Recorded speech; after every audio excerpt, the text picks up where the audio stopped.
Good morning friends, कैसे हैं आप लोग। तो आज हमारा जो सेशन है, आज का हमारा जो वीडियो है वो है हमारे सीए फाउंडेशन वालों के लिए। और जैसा कि आप लोग देख रहे हैं, एक बहुत इंपॉर्टेंट केस पर आज मैं आपसे डिस्कस करने वाला हूं। फटाफट से डिस्कस करेंगे, जो बहुत फेमस केस है इंडियन कॉन्ट्रैक्ट एक्ट का, और आप लोगों को सबको ये केस ध्यान में भी है। तो थोड़ा सा डिटेल डिस्कशन हम इसके ऊपर कर लेते हैं और कुछ और पॉइंट्स इसके साथ में जो जुड़े हैं उन पे भी बात करते हैं, ताकि माइनर के एग्रीमेंट से रिलेटेड जो भी कुछ हमारे कंफ्यूजन हैं वो सारे के सारे दूर हो जाएं। तो चलिए बात शुरू करते हैं। बहुत फेमस केस मोहरी बीवी वर्सेस धर्मोदास घोष। अब सबसे पहले अगर फैक्ट पे बात कर लें तो आप लोगों को ध्यान में भी है कि धर्मोदास घोष जो है, उन्होंने एक प्रॉपर्टी मॉर्गेज करके ब्रह्मोदत्त से लिया है लोन। जी हाँ, Dharmodas is mortgage is property in favour of Brahmodatta when he was a minor. Brahmodatta कौन है? जैसा कि आप लोग देख सकते हैं, यहां से एक मनी लेंडर है कोलकाता के, हावड़ा के, एंड लोन है 20,000 का, और उसके बदले में प्रॉपर्टी मॉर्गेज रखी गई। तो हमने कहा सर, हमने तो मौरी बीवी नाम सुना है, ये ब्रह्मोदत्त कहां से आ गए हैं? तो बिल्कुल बात करेंगे, मौरी बीवी की एंट्री भी अभी होगी, लेकिन फिलहाल बात है ब्रह्मोदत्त की, जिनसे धर्मोदास घोष ने लोन लिया है और बदले में अपनी एसेट को मॉर्गेज किया है। धर्मोदास यहाँ पे माइनर है, ठीक है।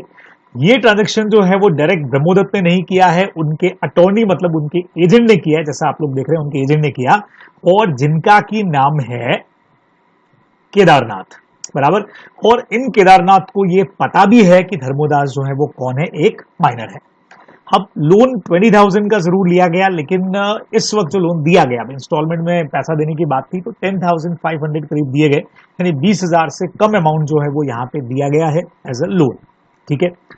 अब लोन का रीपेमेंट, चूंकि माइनर के साथ एक एग्रीमेंट है, तो लोन वापस रिकवर करने में या मॉर्गेज को एग्जीक्यूट करवाने में दिक्कत तो आने वाली थी। तो यहां पे एक बढ़िया चीज हुई कि धर्मोदास ने अपनी मदर के साथ मिलकर के खुद ने ही ब्रह्मोदत्त के अगेंस्ट में सूट फाइल कर दिया, और सूट फाइल करके कहा गया वो आप देखें कि mortgage that September 10, 1895, Dharmodas along with his mother filed a suit against Brahmodatt stating that the mortgage that was executed by Dharmodas was commenced when he was a minor।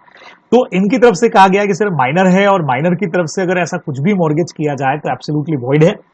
Further content that the contract with minor is void and such a contract should be rescinded and revoked। ये इनकी तरफ से argue दिया गया, धर्मोदास की तरफ से ये आर्ग्यू गया, किसके अगेंस्ट में गया? ब्रह्मोदत्त के अगेंस्ट में गया कि सर मॉर्गेज हमारी कैंसिल की जाए, हमारी प्रॉपर्टी हमको वापस दी जाए, क्योंकि ये एग्रीमेंट एक माइनर के साथ में है। अब कोर्ट का जो डिसीजन है वो बिल्कुल धर्मोदास के फेवर में ही गया कि हाँ भाई, मॉर्गेज को कैंसिल किया जाए। अब इस डिसीजन के, कोर्ट के इस डिसीजन के अगेंस्ट में ब्रह्मोदत्त ने किया है अपील। उन्होंने पिटिशन फाइल करी, कहां करी? प्रिवी काउंसिल में। देखिए, उस वक्त का ब्रिटिश रूल था, तो वहां पे प्रिवी काउंसिल हुआ करती थी, जहां पे आप किसी हाईकोर्ट के डिसीजन को अपील कर सकते थे। तो प्रिवी काउंसिल के अंदर ये मैटर गया, और ड्यूरिंग मैटर आप लोग यहां से पढ़ भी रहे हैं, और ये देखिए क्या लिखा गया है। When the petition was in process, जिस वक्त में ये पिटिशन जो है वो प्रोसेस के अंदर थी, ब्रह्मोदत्त हैज डाइड, उनकी डेथ हो गई, और फर्दर प्रोसीडिंग के लिए यहाँ पे आई है मौरी बीवी, जो है ब्रह्मोदत्त की वाइफ, ठीक है। तो ब्रह्मोदत्त की वाइफ की एंट्री यहाँ पे होती है, और इसीलिए इस केस का जो नाम हो गया वो हो गया मौरी बीवी वर्सेस धर्मोदास घोष। क्योंकि प्रिवी काउंसिल में जब ये मैटर गया, तो कोर्ट का जो डिसीजन था कि हाँ भाई, ये मॉर्गेज डीड जो है ये कैंसिल होनी चाहिए, लोन कैंसिल होना चाहिए, उसके अगेंस्ट में केस प्रिवी काउंसिल में गया, और ब्रह्मोदत्त की डेथ के बाद में मोहरी बीवी ने केस को लड़ा, तो नाम हो गया मोहरी बीवी वर्सेस धर्मोदास घोष का। बराबर, आगे बढ़ते। Among other point it was content that, अब देखो यहाँ पे एक चीज तो सीधा सीधा मोहरी बीवी की तरफ से कही गई कि सर चलिए मान लिया कि सब कुछ ओके है, ये एक माइनर के साथ एग्रीमेंट है, वॉइड होना चाहिए, आपकी सारी बात मान ली, लेकिन it was content that Dharmodas has fraudulently misrepresent his age, कि इन्होंने झूठ बोला, इन्होंने ये बोला कि ये बंदा मेजर है, and therefore no relief should be given to him, इसलिए इनको कोई रिलीफ नहीं मिलना चाहिए।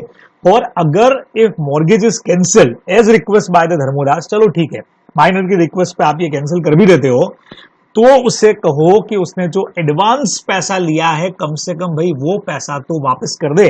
बात समझ में आई आपको? कि जो पैसा एडवांस लिया गया है वो तो कम से कम पैसा वापस कर दिया जाए, ये कहा गया मौरी बीवी की तरफ से, सीधा सीधा सा कोर्ट में मैटर गया। तो मेरे ख्याल से यहाँ तक मैटर आप लोगों को समझ में आ ही गया है। काफी फास्ट हमने ले लिया है, लेकिन बहुत क्लियर कट मैटर है कि चलो सर मान लिया मॉर्गेज है, वॉइड डिक्लेयर कर दिया जाए, माइनर के साथ एग्रीमेंट वॉइड होता है, तो हमने जो पैसा दिया अभी वो तो हमको वापस मिलना चाहिए, ये हमारा मेन मुद्दा है। अब इश्यूज क्या है इसमें, देखिए पहला तो ये कि भाई माइनर के साथ एग्रीमेंट का नेचर क्या होता है। दूसरा, उस वक्त में एक बहुत बड़ा कंफ्यूजन था कि इसको वॉइड माना जाए या वॉइडेबल माना जाए। ये उस वक्त का कंफ्यूजन था जब का ये केस है, आप लोग देख रहे हो 1903 का जो मेन प्रिवी काउंसिल के डिसीजन इसमें आए, तो तब का ये केस है। और जो मॉर्गेज है वो कैंसिल होनी चाहिए कि नहीं होनी चाहिए, तो ये कुछ इश्यूज निकल करके प्रिवी काउंसिल के सामने थे। अब आप देखें लिखा क्या गया, अकॉर्डिंग टू सेक्शन 11 अब minor is incompetent to contract, आप सब लोगों ने पढ़ा है। But the Indian contract act जो है वो बिल्कुल साइलेंट है कि माइनर के कॉन्ट्रैक्ट अगर माइनर कर ले तो उसका नेचर क्या होना है, कौन पार्टी किसको पैसा वापस देगी नहीं देगी, कैंसिल होगा क्या होगा, इस बारे में इंडियन कॉन्ट्रैक्ट ज्यादा बात नहीं करता। That is to say it is not clear as to whether it is void or simply voidable, आखिर होना क्या चाहिए, इस बारे में कुछ कंफ्यूजन थे।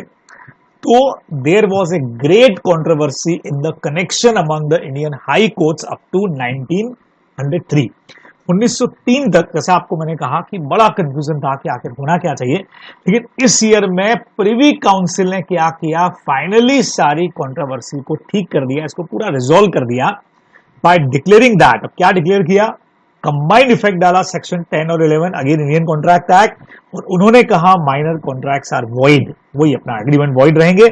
This was held in the case mention above, ये ऊपर जो केस अपन ने पढ़ा इसका जजमेंट मैं आपको पढ़ा देता हूं। देखो कोर्ट ने क्या कहा, the judgement given was that the minor have no eligibility to enter into contract under section 11 of the contract act, जो लिखा भी गया आप लोगों को पता भी है।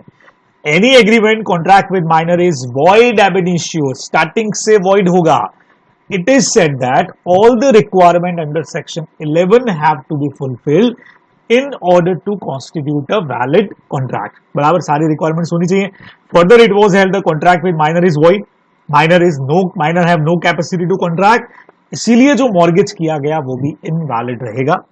The minor cannot be complete to repay the amount advanced to him, अब वो amount भी देख लीजिए, जो इन्होंने बोला सर mortgage cancel कर दो लेकिन जो पैसा दिया वो तो वापस दिलाओ, तो कोर्ट यहां पे क्या कहता है वो भी देखो, the minor can not be compelled to pay the amount advance to him because he is not bound by any sort of promise made by him under the contract.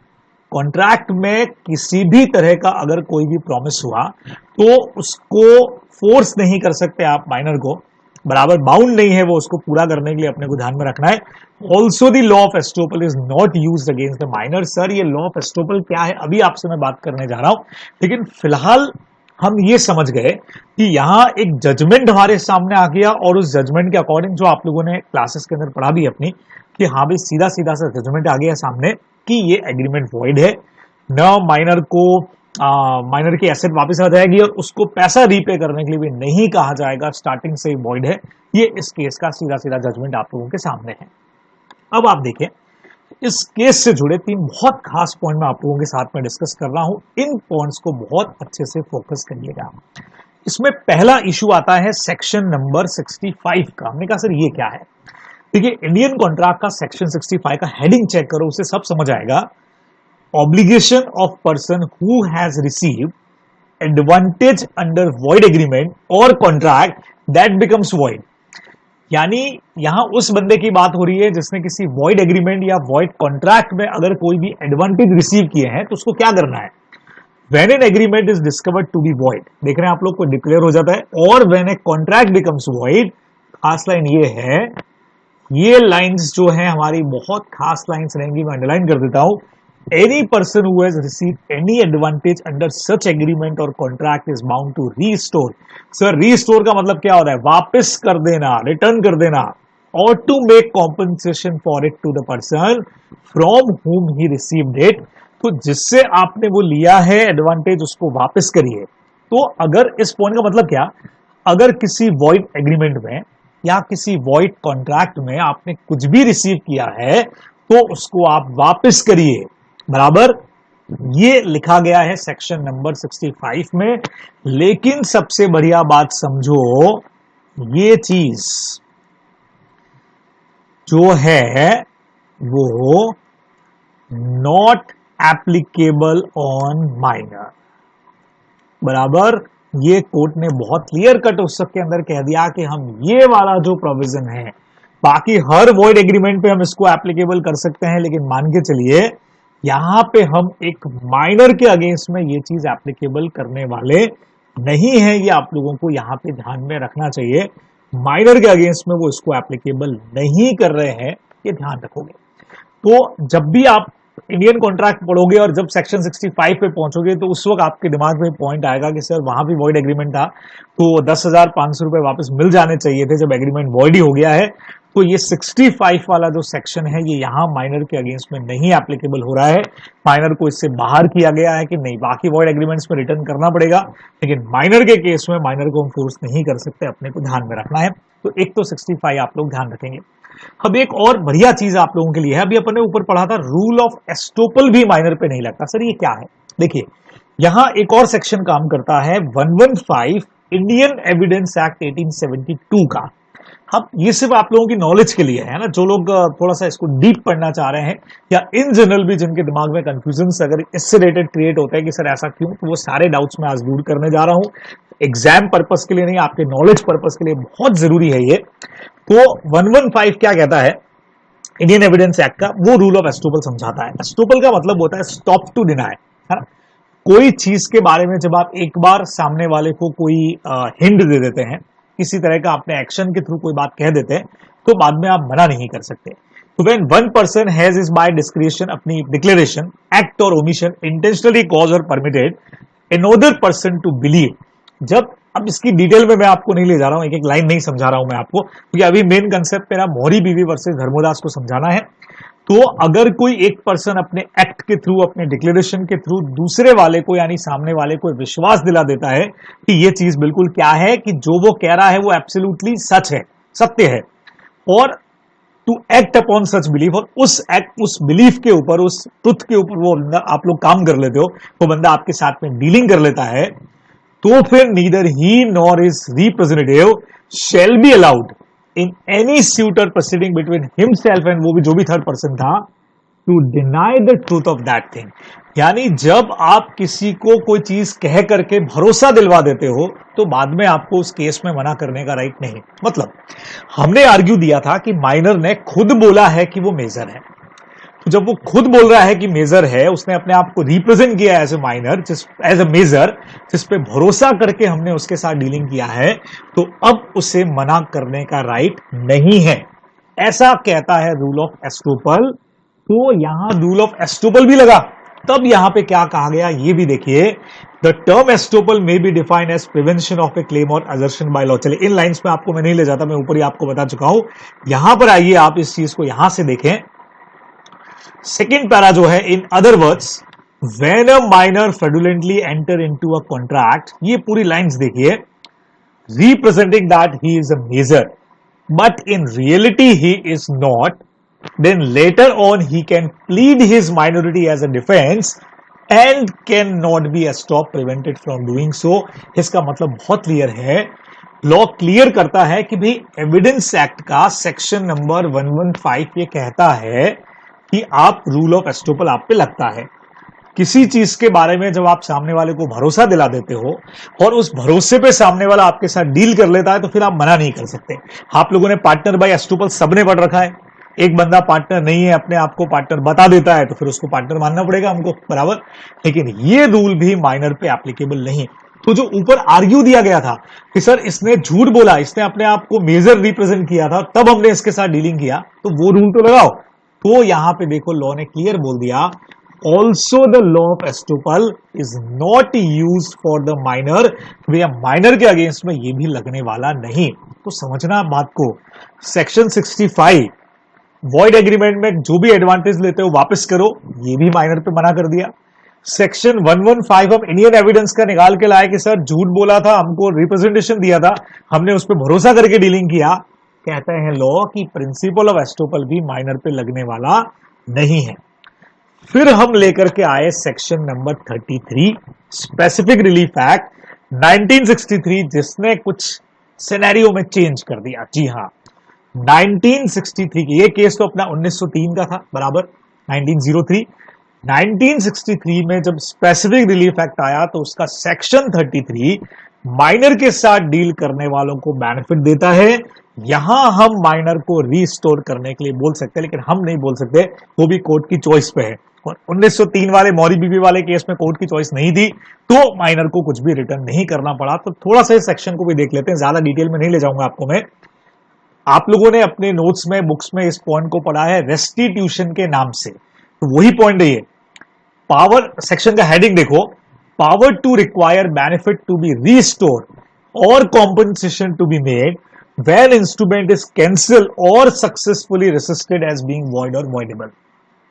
जब कोई भी डॉक्यूमेंट कॉन्ट्रैक्ट कैंसिल होता है इस base के ऊपर कि वो वॉइड और वॉइडेबल है, तो जो भी बेनिफिट्स लिए हैं वो आपको रीस्टोर करने पड़ेंगे, जैसा सेक्शन 65 में था वैसा ही कुछ यहां पे भी कहा गया है ना। देखो फर्स्ट पैरा अगर पढ़ूं कि जब भी कोई इंस्ट्रूमेंट कैंसिल होता है, the court may required the party to whom such relief is granted to restore, कि भाई आपने केस किया उस बेस पे हम ठीक है आपकी बात को मान रहे हैं, कॉन्ट्रैक्ट को कैंसिल कर रहे हैं, लेकिन आपको यहां पे क्या करना पड़ेगा, अदर पार्टी से जो भी आपने बेनिफिट्स लिए वो सारे के सारे वापस करिए, उसको अपने को ध्यान में रखना है। बहुत सीधी सीधी सी बात थी। तो अब मेन जो मैं आपको पढ़ाने जा रहा हूं वो यहां से आपको मिलेगा। वैन अ डिफेंडेंट, अब डिफेंडेंट का मतलब मौरी बीवी वर्सेस धर्मोदास घोष है, तो मौरी बीवी केस करने वाली हो गई थी प्रिवी काउंसिल में, उन्होंने ही अपील किया था, और डिफेंडेंट यहां पे कौन हो गया था, डिफेंडेंट यहां पे हो गया था धर्मोदास घोष यानी माइनर। ठीक है, अब उस माइनर ने, वेयर अ डिफेंडेंट यानी कि minor successfully resist any suit on the ground. अब ग्राउंड देखना, धर्मोदास घोष का ग्राउंड, ए पॉइंट हमारे काम का फिलहाल नहीं है, वॉइडेबल का है। बी पॉइंट देखो, that the agreement set to be enforced against him in this suit is void। अगर वो माइनर यानी धर्मोदास घोष ये कहता है कि सर मेरे अगेंस्ट में जो केस किया गया वो बिल्कुल कैंसिल करो, एनफोर्स नहीं होगा क्योंकि वॉइड है, और वॉइड का रीजन देखना आप लोग, जो कहां लिखा गया स्पेसिफिक रिलीफ एक्ट में, he is not having been competent to contract under section 11 of Indian contract act 1872। तो रिलीफ एक्ट में उस हमारे वाले एक्ट का रेफरेंस है इंडियन कॉन्ट्रैक्ट का, क्या लिखा हुआ है कि अगर ये बंदा कहता है कि सर ये कॉन्ट्रैक्ट पूरा वॉइड करिए, डिक्लेयर करिए क्योंकि मैं कॉन्ट्रैक्ट करने के लिए कंपेटेंट नहीं हूं, तो कोर्ट क्या बोलेगा कि भाई बात तो तेरी सही है। कोर्ट में का मतलब क्या होता है, कोर्ट की चॉइस पर है। यहां मे पे फोकस करिए लॉ पढ़ने वालों, मे हमारे लिए बहुत काम का है, कोर्ट की डिस्क्रिप्शन पे, कोर्ट की चॉइस पे है। The court may if the defendant has receive any benefit under the agreement from other party require him to restore. समझ रहे हैं आप बात को, कोर्ट कहेगा, सोचो कि धर्मोदास घोष वाला जो केस है हमारा मौरी बीवी वाला, वो अगर इस सेक्शन के अकॉर्डिंग होता तो कोर्ट की मर्जी पे होता, कोर्ट कह सकती थी कि चलो भाई ठीक है माइनर भाई ऐसा है, तुम कह रहे हो कि कॉन्ट्रैक्ट में माइनॉरिटी है, कैंसिल होना चाहिए, हम बिल्कुल कैंसिल कर रहे हैं, तुम्हारी मॉर्गेज तुम्हारे पास एसेट वापस आ रही है, लेकिन हम ये भी कह सकते हैं कि वो जो अमाउंट आपने लोन पे लिया है उसको वापस करिए, so far as may be such benefit to that party. ठीक है, तो जितना आपने आपके एस्टेट से वो पैसा पे होगा, बट ऑब्वियस एस्टेट से पे होना है, तो वो चीज आप वापस करिए, स्पेसिफिक रिलीफ एक्ट में कहा गया। तो 1963 के बाद से थोड़ा सिनेरियो चेंज हुआ। तो हमेशा ध्यान रखिए, 3 पॉइंट मैंने आपको बोले, माइनर के साथ एग्रीमेंट वॉइड था, मौरी बीवी को कोई रिलीफ नहीं मिली, सारा रिलीफ धर्मोदास घोष को मिला। 65 वाला सेक्शन जो कहता है कि आपने जो लिया वापस करो, वो काम नहीं आया। 115 इंडियन एविडेंस एक्ट वाला बोलता है कि एक बार आपने जो बोल दिया आप मेजर हो तो फिर हम आपको मेजर मान के चलेंगे, वो भी माइनर के अगेंस्ट में काम नहीं कर रहा। लेकिन कहीं पे रेस्टिट्यूशन काम कर सकता है, सेक्शन 33 में ये माइनर के अगेंस्ट में गया, ये सामने वाली पार्टी के फेवर में जाएगा, थर्ड पार्टी के, लेकिन ये डिपेंड करेगा कोर्ट की चॉइस पे, कोर्ट की मर्जी हो तो ऐसा ऑर्डर करेगी, नहीं मर्जी हो तो नहीं करेगी, सिचुएशन के अकॉर्डिंग। और इसी पे लास्ट पैरा देखो, if a minor obtain sum property bye fraudulently miss representing his age, झूठ बोल करके अगर लिया, यहां एस्टोपल वाला रूल भी लग गया आपका, he can be order to restore the property or goods this obtain. तो हम कहेंगे जो आपने लिया उसको वापस कर दीजिए, this is called the equitable doctrine. हालांकि आगे पढ़ो, minor may be compelled to restore the goods और property so long as they are traceable. मैंने आपको रेगुलर क्लास में भी बोला कि जो चीज बहुत आराम से माइनर के पास मिल सकती है, कार है, गुड्स है, सामान है, वो हम माइनर से वापस ले सकते हैं। Money being generally not traceable, generally money traceable नहीं है, तो minor can not be asked to restore, और ऐसा ही उस केस में भी हुआ था, तो माइनर को मनी रिटर्न करने के लिए नहीं कहा जा सकता। लेकिन फिर भी आपको मैं बोलूंगा कोर्ट की चॉइस पर है, कोर्ट चाहता तो वहां ये बोल सकता था। अगर ये केस 1963 के बाद का होता मान लो, तो कोर्ट के पास ये राइट था कि कोर्ट ये बोल सकता था कि भाई आपके पास प्रॉपर्टी तो बहुत पड़ी है, तो आपकी प्रॉपर्टी में से आप मोहरी बीवी को अपना जो भी एडवांस उन्होंने दिया उसको रिटर्न करिए। लेकिन एट प्रेजेंट जो केस है आपके सामने है, सर अभी एग्जाम में आए तो हमको क्या करना है, बट ऑब्वियस है आपको मोहरी बीवी वर्सेस धर्मोदास घोष के हिसाब से अपना आंसर ड्रॉ करना है। हाँ, आप हिंट में नीचे या नोट में आप रिलीफ एक्ट का भी प्रोविजन लगा सकते हैं, लिख सकते हैं आप, क्योंकि यहाँ सेक्शन 33 बराबर ये रेफरेंस आप लोग दे सकते हैं। कहां चला गया ये वाला पॉइंट का जो हमारा रेफरेंस था, वो चाहे तो आप 33 का रेफरेंस नीचे लगा सकते हैं कि भाई माइनर को, लेकिन purely desire of the court पर ये रहेगा। अदरवाइज मोहरी बीवी वर्सेस धर्मोदास घोष के हिसाब से अपने को आंसर ड्राफ्ट करना पड़ेगा। चलिए जी, तो ये मैंने बहुत खास पॉइंट आज आप लोगों को बता दिए हैं। मोहरी बीवी वर्सेस धर्मोदास घोष का एक छोटा सा फैक्ट्स क्या थे, डिटेल क्या थी, कैसे ये लोन लिया गया था और क्या क्या फैक्ट्स कोर्ट में काम में आए थे यहाँ पे, उन सब पर हम लोगों ने डिस्कशन कर लिया। तो अच्छे से इसको देख लीजिएगा और समझ के रखिएगा, ताकि हमारे आगे के लिए आपके लिए काम आए, एग्जाम्स में भी काम आए और जनरल नॉलेज के लिए भी काम आए। चलिए जी, तो इतनी सी बात आज के लिए हो गई, फिर जल्दी मुलाकात होगी, तब तक पढ़ते रहिए, ध्यान रखिए। Thanks a lot.